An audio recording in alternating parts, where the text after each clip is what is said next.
And welcome to At Issue. Thank you so much for joining us. I'm H. Wayne Wilson, and we have an opportunity to look back at World War II and the Korean War in something called Honor Flight. Early this year, Peoria became the 122nd chapter of what is known as Honor Flight, where veterans have an opportunity for free to go to the war memorials in Washington, D.C. And because of age, World War II veterans receive preferential treatment, although there were some Korean War veterans and some Vietnam War veterans on the most recent trip, which took place just last month from Peoria's International Airport to Reagan Airport in Washington, D.C. And to have that discussion and to see some video that we have later on, we invite Mel Campbell here. Mel is a World War II veteran who served in the Army in the European theater. Thank you for joining us. Thank you. Seated next to him is his son, Clyde Campbell. Thank you for joining us, Clyde. Thank you. And across the table from them is Bill Roger. Bill served in the Pacific Theater in the U.S. Navy, although you were never on a ship, were you? No. Okay, we'll talk a little bit about that in just a moment, but I thank you for being here. Yeah. Glad to be here. Let's talk about Honor Flight for just a moment. How did you find out about Honor Flight? Through Mel.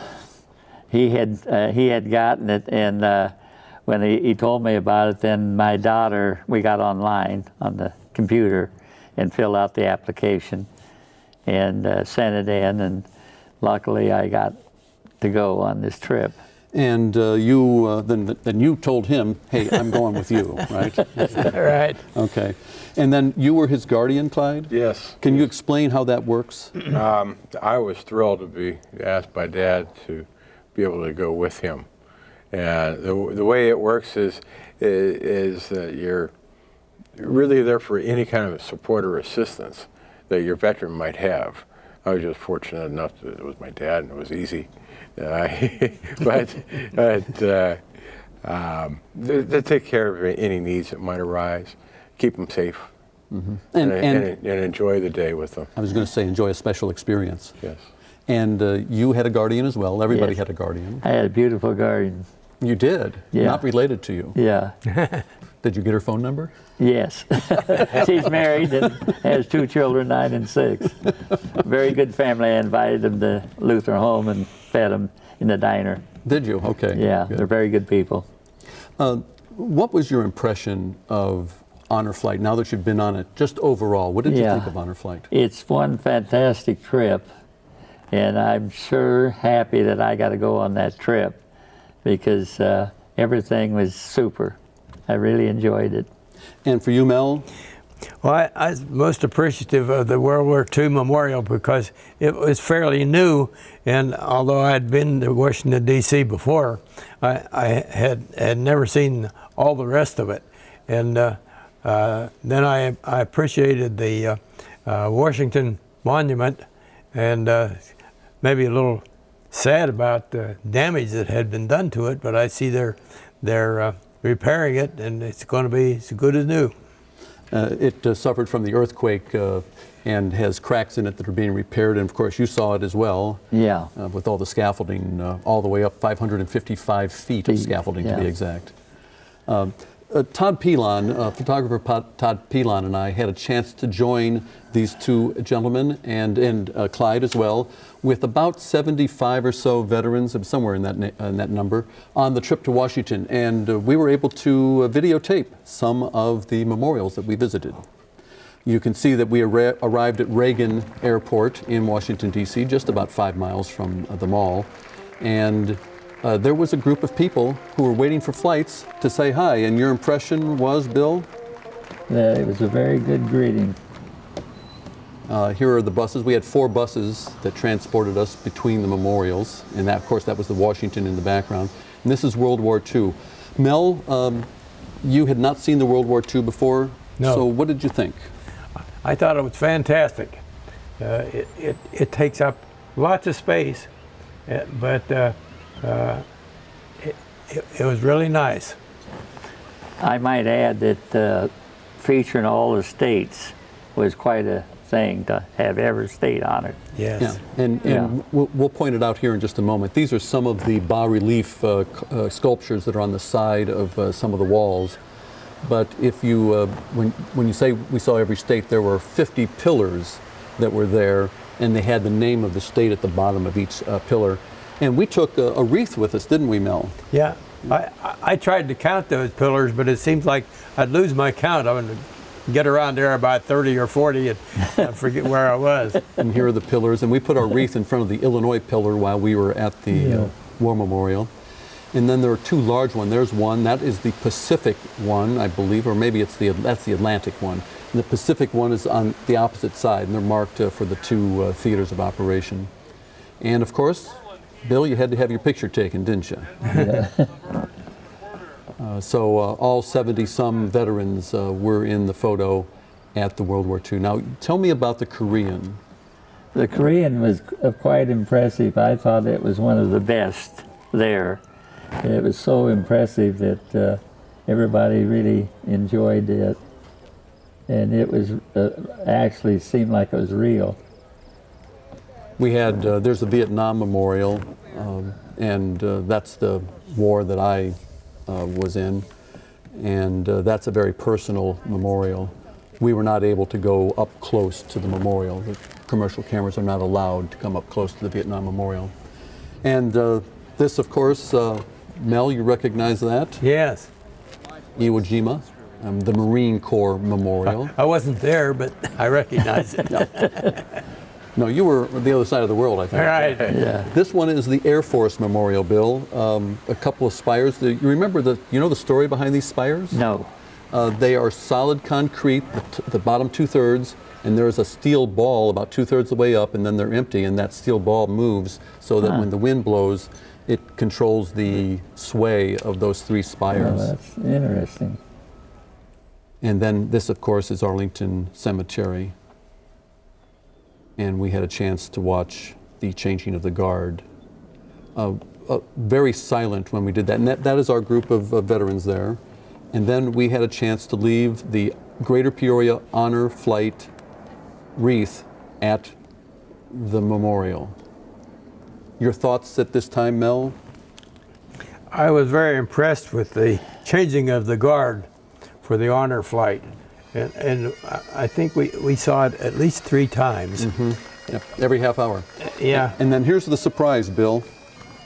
When you got off the airplane in Peoria, Yeah, there was 2,000 people there to greet us. I never shook so many hands in my life as I did there. I appreciated it. Did either one of you get a welcome home when you came back from the service, other than relatives? I don't think so. I think I got off the train and walked home. And so was it more meaningful because of that? Because this is the first time that you really got a public welcome home? I would say so. This is the first time that I've ever been so warmly welcomed anywhere I went. Anywhere? Yeah. Regardless Yeah. of being a veteran or otherwise. All right. We're going to talk a little bit about some of the trip. We have more video later on. But first, I wanted to show, we are seated at a table with a person who won the Purple Heart and the Silver Star. Mel Campbell won those two. And we'll talk a little bit later on about how that happened. But let me show you this. And this is the Purple Heart, you can see, and the Silver Star. They're flanking either side there. You were in what unit? I was in the 87th Infantry Division. And Company D, I was a Jeep driver for a machine gun squad. And so where was the machine gun? Well, when they used the machine gun, they would set it up in various places where it was needed. It might have occasionally been mounted on the Jeep itself, but most of the time, the gunners took the gun down and walked to the next place they wanted to set it up.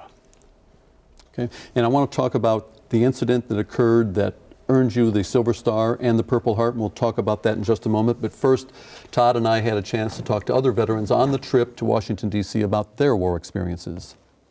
We got in the end of Okinawa, where the Navy took a big loss there. And then at the end of the war, we went 2.5 months without seeing land.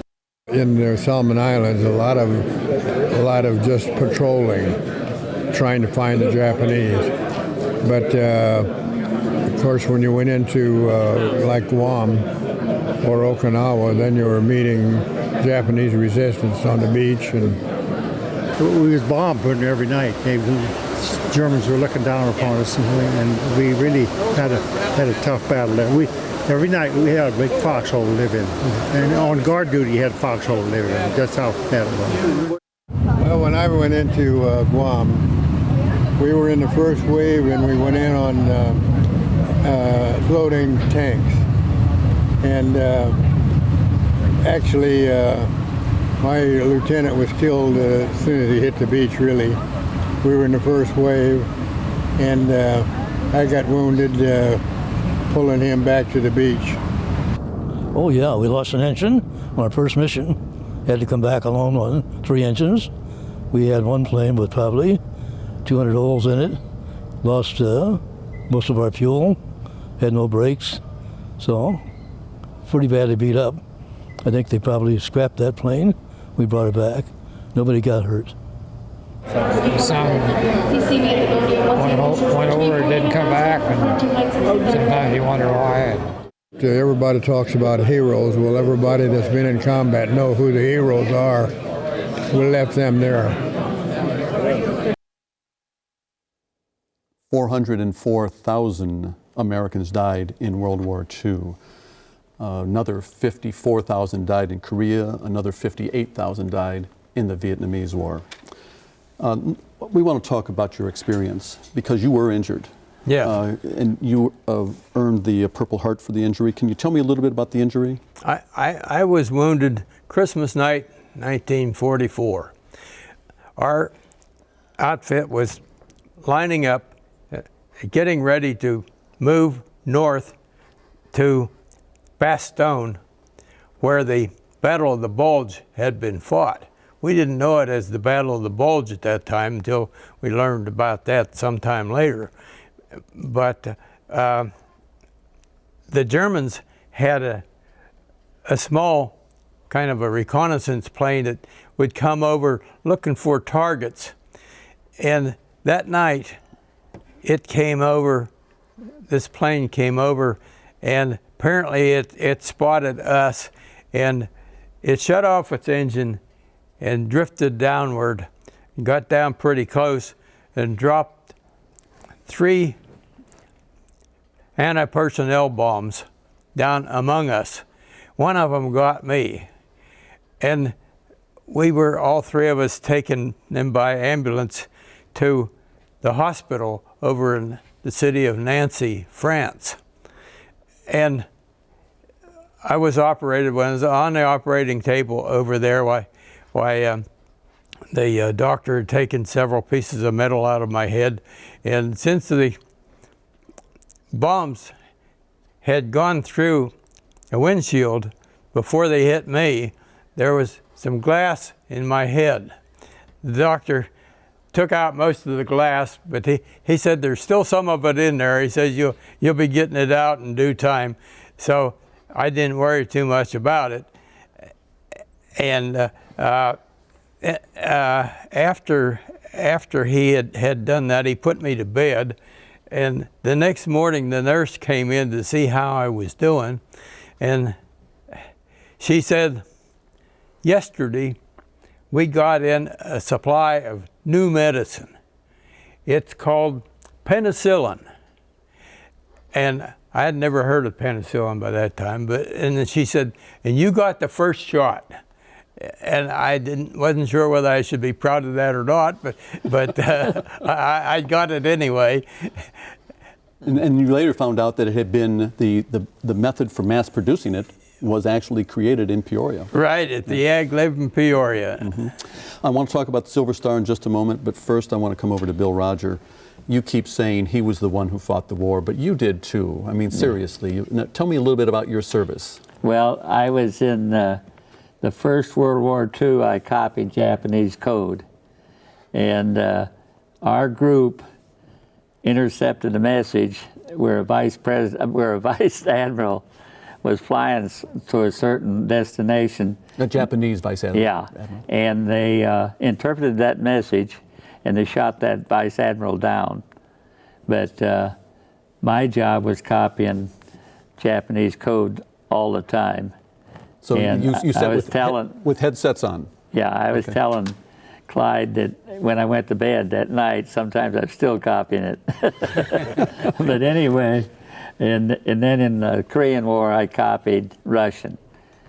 And Where were you based? I was up in Adak in Alaska. Adak Island? Yeah, Aleutian Islands, yeah. Okay.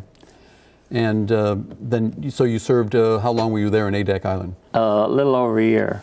Okay. And does it get as cold as I think it does? No, it was about like it is in Illinois. Okay. They had the Willy Wahs, which was rain, sleet, snow, and hail, which were pretty fierce, but that's the only thing. Let's go back to your Silver Star experience. If I may read something, if that's all right, and then you can explain a little bit more about this. I would like that. Okay. Mel Campbell, Private First Class Company D, 346th Infantry Regiment, for gallantry in action against an armed enemy of the United States on 16 April 1945. While driving the lead vehicle in a spearheading attack, Private First Class Campbell encountered sniper fire upon entering Elsterberg, Germany, but continued on his mission. Observing 3 enemy soldiers riding bicycles down the road, he crowded the Germans from the road and followed them into a nearby building, where he and 3 comrades killed one and captured the other 2. Continuing through the town, he discovered enemy engineers preparing a bridge for demolition. When a second vehicle drove up, Private First Class Campbell led the occupants of both vehicles in capturing the engineers before the demolition charges could be set off. The capture of the bridge intact enabled the entire regiment to move across it without delay.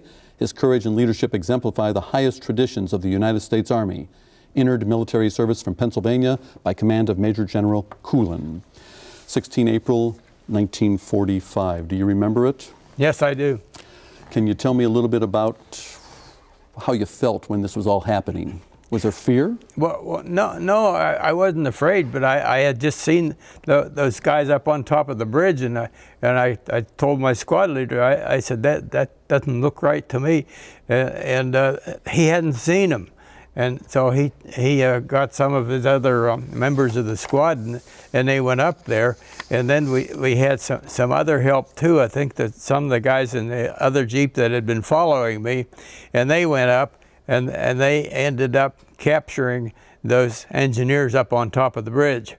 And I didn't know it at the time, but that bridge was the only method to get across that river. That was the Elster River. So it was critical that that bridge remain intact. Yes. And you maintained the By our effort, it was saved. We had a chance to talk to veterans who were on the trip about their vision of what honor flight means to them. Well, it's impressive. It's something you'd never think that you'd see. That when you're over there, you never think that you're going to have a memorial like that. It's quite impressive. I've got so many things to tell my wife. I can't wait to get home to tell her about them. You know? 'Cause I think it's wonderful. Oh, there's no words for it. No words for it. I'm happy there was a lot of people that donate their time and the money for us to be here. It's a very honorable feeling to have been chosen to go here, and I'll remember it forever. I'm 89 years old, so it is a thrill of a lifetime. Oh, I think it was fantastic. It was an honor for me, and from my friends to hear that I was coming here, because I've really enjoyed it. It's a first-class operation, and something I can go back and tell my friends what a fine time we've had here. Yeah, makes your old heart pump a little bit. And that was the gentleman who actually laid the wreath, the honor flight wreath, at the tomb of the unknown soldier, Mr. Garrett. You were in there, I think. Did you recognize that guy? Yeah. What were your thoughts again when you were in Washington, D.C.? Is there any way to capture that in words? It was just such a fantastic trip that you'll never forget it. Clyde, when you were with your dad, what was your feeling when your dad saw all of this, and for that matter, you? I saw in Dad where he spent a lot of time reflecting. We didn't have a lot of words. We didn't share a lot of communication as far as verbal communication, but it was more emotional. I could read from him where he would want to stop and take something in. And it was very reverent. It's probably the best way that I could try to communicate it. That might be the best word I've heard yet. Very reverent. I appreciated the fact that he pushed me around in a wheelchair a lot, and I thought it was going to make him tired, but he never seemed to complain or feel tired at all. He was happy to help me get there. Well, good. I'm glad that the two of you got to enjoy it together. Oh, we did. And there were several people who made this possible. Let's hear from them as to why they decided to create Honor Flight in Peoria. There's 31,000 veterans in this Tri-County area that need to come to Washington, D.C. to see these monuments. And we thought we can raise this money. We accept no government funds. We are solely supported by donors and caring citizens and some companies and businesses that choose to help us with the Honor Flight mission, and that's to take every veteran that's served to bring them to Washington, D.C. so they can see these monuments that were built and dedicated in honor of their service. We basically have raised funds from the ground up. We started with $0. Each flight takes $80,000. And veterans never pay a dime. Guardians have the privilege of serving a veteran at $500 a person as a guardian, and that helps offset their costs. That's actually true cost to bring them to DC and back for the privilege to escort a veteran. The older, more sick veterans are getting priority. So there are a lot of veterans, World War II veterans, as well as Korea and Vietnam veterans waiting in line. But the acuity of the World War II veterans that you see here made them move to the front of the line. You know, when a man who is, or woman that's 95 years old can look you in the eye and tell you that you just gave them the second best day of their life next to when they got married, that is the most powerful feeling that I've ever had. And I thought the most compelling video that Todd Pilon shot that entire day was what you just saw. The gentleman saluting as he went by the camera and then seeing the Air Force Memorial in Washington, D.C. And of course, you heard the jets. They were ever present because Reagan Airport is just a couple of miles away from those memorials. A final thought, I mean, what would you say about Honor Flight? Everything was just superb. Except for one thing. What's that? When the tow bar broke, Yeah. pushing the airplane back, we were delayed an hour and a half coming back because the tow bar broke at Reagan Airport. And we had to sit on the airplane with no food. Yeah. Did you end up eating on the airplane? I think I got a sandwich. Did you get a sandwich? Yeah. Mm-hmm. I had cheese and crackers. Did you eat? No. You did not eat. Oh my. I got home at midnight that night. But let me say that it was an honor to be on the trip with you. Yeah. I appreciate your service. And Glad I to be appreciate here. your service. Thank you so much. Thank you. And, Enjoyed and it. Clyde, thank you for being the guardian for your dad. I'm sure it was a special feeling. It was a special day. And there is another honor flight from Peoria to Washington, D.C. next April. Leslie Matuzak at Boys and Girls Club and Margaret Hanley at A. Lucas & Sons in Peoria will have all the details for you. And we thank you for joining us on At Issue as always. And next week, we have 4 legislators talk about problems in Springfield, the pension, and much, much more to be discussed prior to those legislators going into the veto session in Springfield. Please join us next week for another edition of At Issue. Detail. Tense. Present. Horse.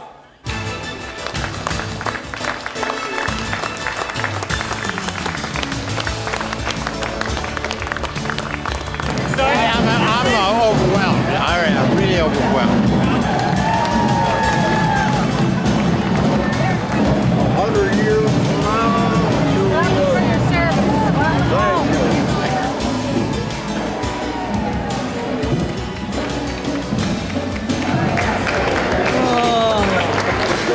what slop shoes we used to have next to the